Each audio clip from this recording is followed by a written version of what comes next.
Well, the other big story today has been on Justice K.T. Thomas, who headed the three-judge Supreme Court bench 13 years ago that gave the death sentence to 4 accused in Rajiv Gandhi's assassination. Justice Thomas has now stirred a controversy by saying he does not think the convicts should be executed. He says it's unfair to hang people who've already been in jail for 22 years.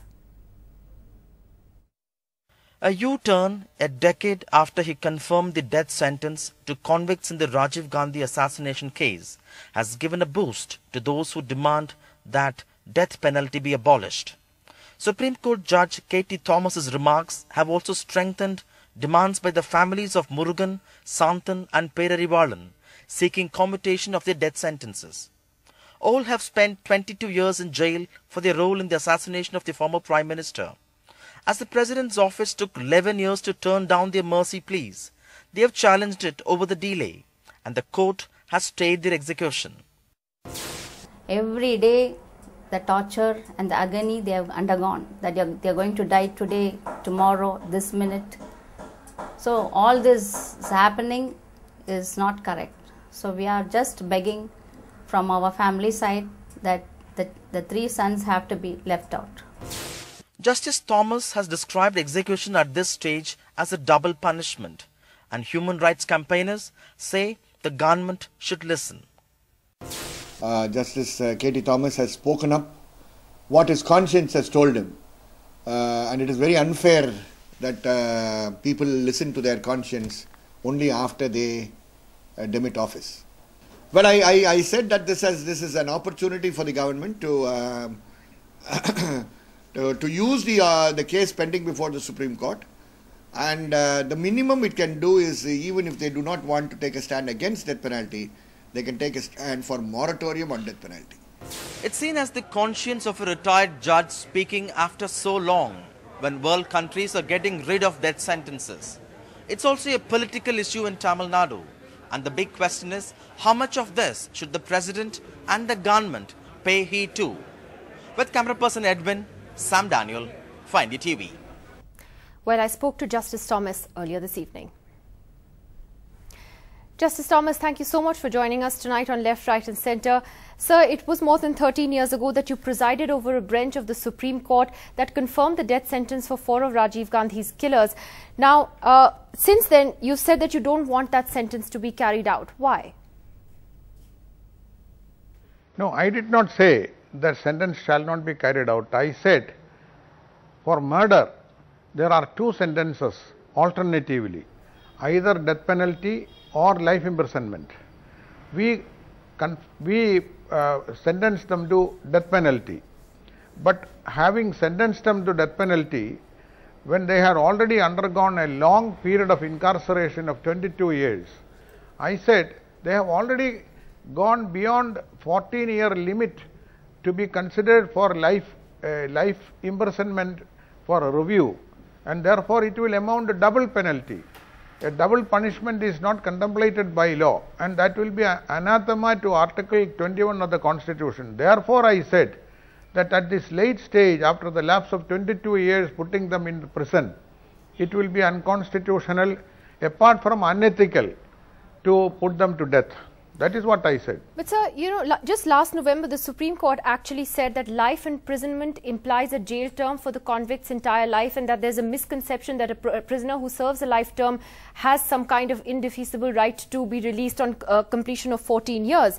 Although that's subject to any remission granted by the appropriate government. Do you think that these convicts could have got remission as well?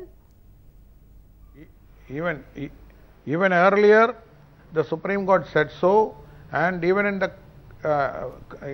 Indian Penal Code, life means life.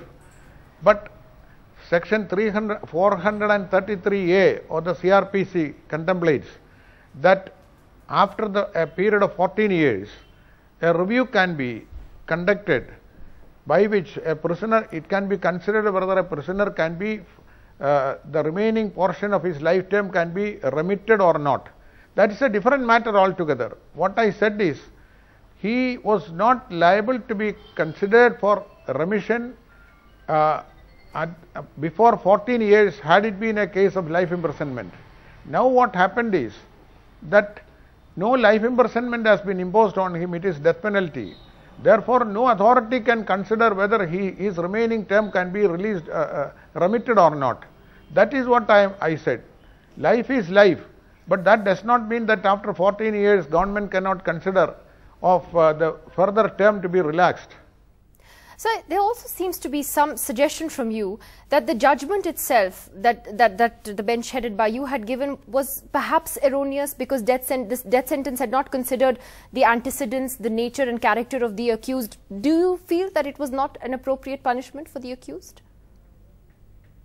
There is a decision rendered by the Supreme Court by Justice S.B. Sinha in 2010 in Santosh Kumar case, that in death penalty, which is guided by the Bachchan Singh case ratio, not only the two norms, that rarest of rare and the lesser alternative unquestionably foreclosed, but the criminal also should be considered. In other words, according to S.B. Sinha, the previous background, the antecedents, the possibility of a criminal being reformed, etc., could also be considered. That is the ratio of Bachchan Singh case he highlighted. That is not a point which came up before us, and nobody argued that point. In fact, subsequent decision of the Supreme Court after 1983, rendered by other co-equal benches, they said that character of the accused is irrelevant in the matter of death sentence. But S.B. Sinha pointed out those decisions are contrary to the Bachchan Singh case ratio. In the light of the 2010 decision of S.B. Sinha, I feel that that is also a matter which probably should have been considered by our bench, which escaped our notice because nobody raised it before us.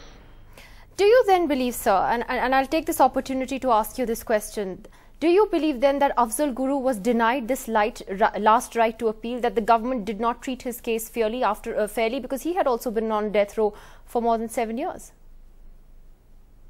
I do not have the facts of Afzal Guru. I have not gone into that. I have only read the articles and the news items now after his execution.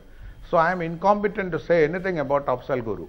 Except, not going into the merits of the judgment or the merits of the case, I'm simply asking based on the facts that here he was on death row for so many years, and was he then denied that last right to appeal? After all, Rajiv Gandhi's killers have had that right, even Veerappan's. So was he denied that right? See, without, as a person trained as a judge, without having the full facts of the case and all the conspectus together, to make a judgment or a comment on a very partial view presented by you, it is not fair. Therefore, I decline to answer that. Fair enough, sir. I would like to though ask you at the end whether you believe it's time to review the death penalty altogether. As capital punishment. See, I am a person, personally speaking, I am not in favor of capital punishment to remain on the statute book. I belong to the school called abolitionists. It is time that our legislatures, parliament, our constitution, pundits, jurists all think about abolishing capital punishment. In that place, instead of capital punishment, a longer term of imprisonment would be an adequate substitute. Capital punishment, that is death penalty, according to me, is not a punishment. It does not serve the main purpose of punishment, namely reformation. And deterrence is not really achieved vis-a-vis life imprisonment. This is a point on which I have given lectures. For even a 3-day lecture I have delivered on capital punishment. I strongly feel that capital punishment must be put to a stop. Well, it is a debate that the entire country is perhaps beginning to have now as well. Justice K.T. Thomas, thanks very much.